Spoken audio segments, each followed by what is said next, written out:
Okay, hopefully you guys can see all that. I think you can. I'm going to move him down a hair.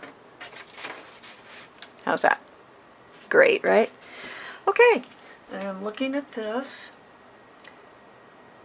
We need a lot more white right here.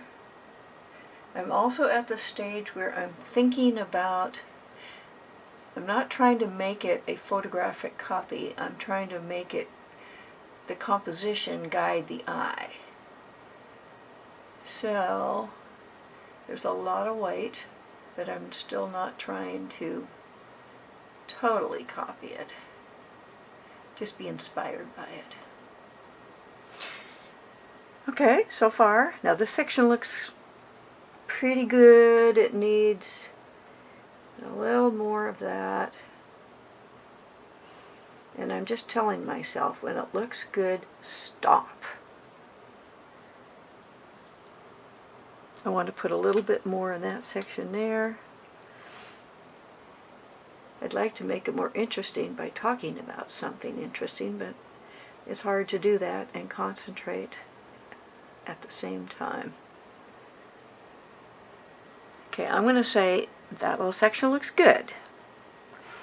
So I'm going to go back up to the forehead. About there. I'm just kind of going over some of the previous ones. Trying to remember that what I'm going for is skinny black. That's kind of important. The blacks on the forehead, as you can see, are pretty skinny. So I'm just trying to, okay, a little more white here.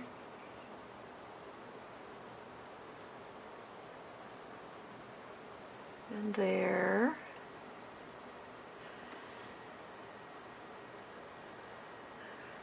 Good enough. I'm stopping because it looks good. Okay, then there's a lot of white up here, especially this part of the ear because the light is up here. I don't know if you can see the paint as well. Probably not, but mixing paint has to be pretty boring. The crucial part is the eyes, so I want to pay special attention to the highlights around the eyes right here. At the same time,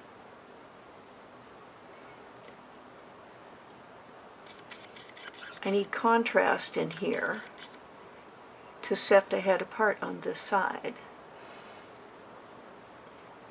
So I probably, if I had it to do again, I'd leave a black stripe right there, but I'm not going back. This is looking good.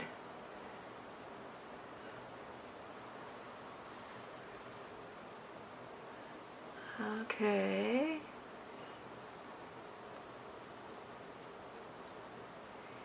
Play my cards right.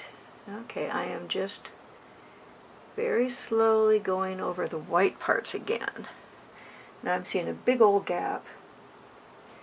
Full disclosure, after I scan these, I take them into Photoshop and I boost contrast quite often. Even on they always, it seems to me they can always use a little bit of tweaking in Photoshop. Okay, this is good. I want the white to come down into the, he's got like a white section on his nose, and I'm not sure yet how to bridge those two.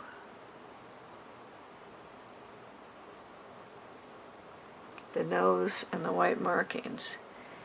But I'm telling myself, when it looks good, stop. Stop trying to make it perfect. Okay, this has got more. Oh, let's see how we can do this. There and there. It's a whole way of thinking to try and preserve the blacks by painting around them.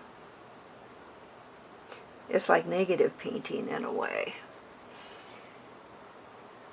Let's see, I'm just going to go here, some more white, some of the ones that look too gray. You'll notice that the white paint dries darker. So along with, as hard as it is to already reverse the shadows and highlights in your mind, you have to remember that the white paint dries darker and you have to go over it again. Okay, I'm going to divide that big black section, and then I'm going to probably move along somewhere else because I get uncertain. When I get a point where I'm not confident what the next stroke is going to be, then I like stop. I start seeing things wrong with it. Maybe something like that. And then stop. Some more white up here. And here. Because it looks good. It's not photographically exact, but it looks good. Now one of the things I'm looking at as I evaluate this is, composition-wise,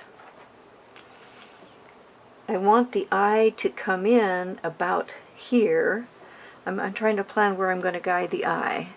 So I'd like it, I don't know, it looks to me like it's going to go straight to his muzzle, but I'm going to brighten up the ear and put more highlights here and try and get their face or their eyes to come to this ear and down and around and maybe here and then, oh, what a cool neck.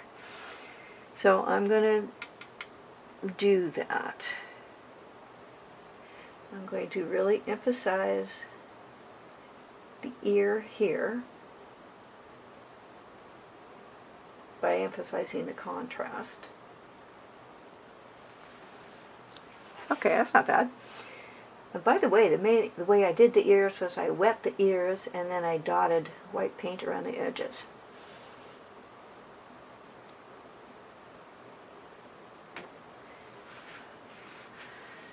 Okay, I might add just a hair more white right here. I'm not wetting it, I'm just wet on dry. Okay, I think that looks good. Okay, like I believe I have mentioned somewhere, I bring my paintings usually into Photoshop and do a little tweaking. So this is what I'm doing now. I've finished the zebra's head and I'm going to make him pretty much perfect. So I'm going to make a new layer. There we go. I always keep the original layer. Now this guy, I'm going to crop it, but I'm also going to level it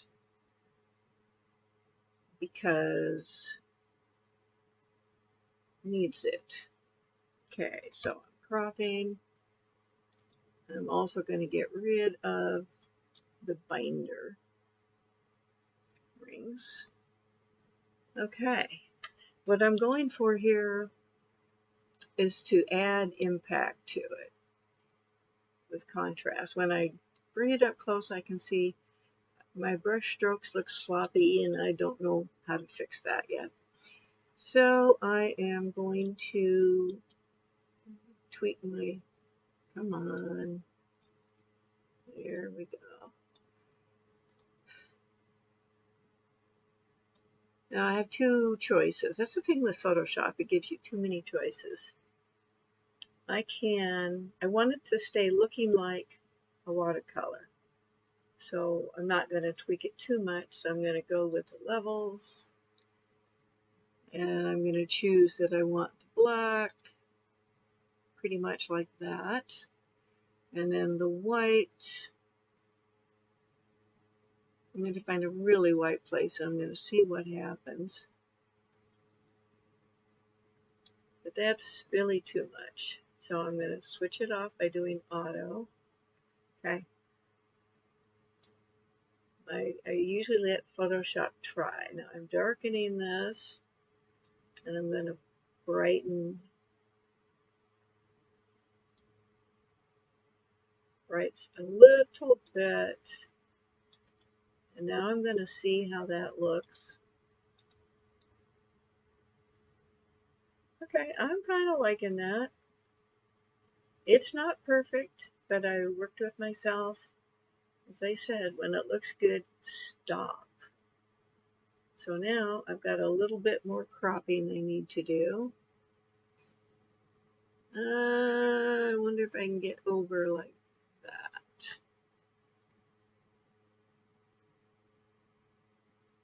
Okay, now I got a little bit of cleanup to do. I'm debating whether to move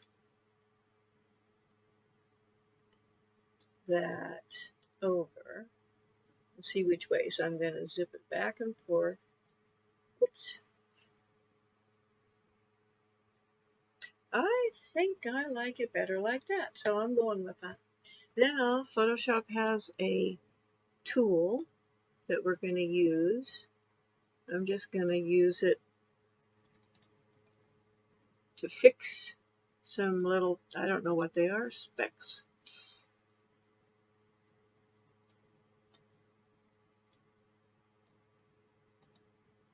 I could do it with the clone tool, but I don't want to. So I'm looking at the quality of this.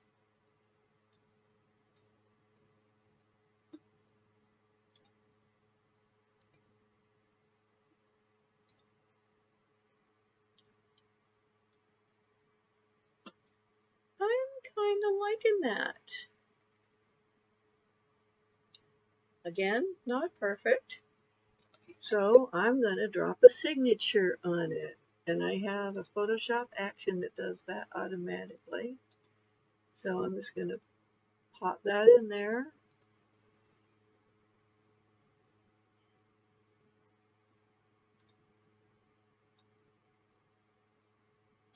And I'm going to change the color from gray to probably a lighter gray. I don't want it to be overshadowing the painting. And I'm going to make it pretty small. Not too small. I want it to show. I try and put my signatures, that's a whole different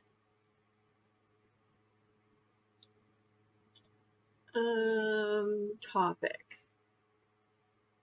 I try to incorporate them into my paintings. I like to line them up with something. Sometimes I will make them curved. I'm not going to take the time for this painting because it's more important to get it. Okay, so pretty much there. A little bit over. I'm planning ahead. If I use this for an Etsy design, I don't want it to get cropped.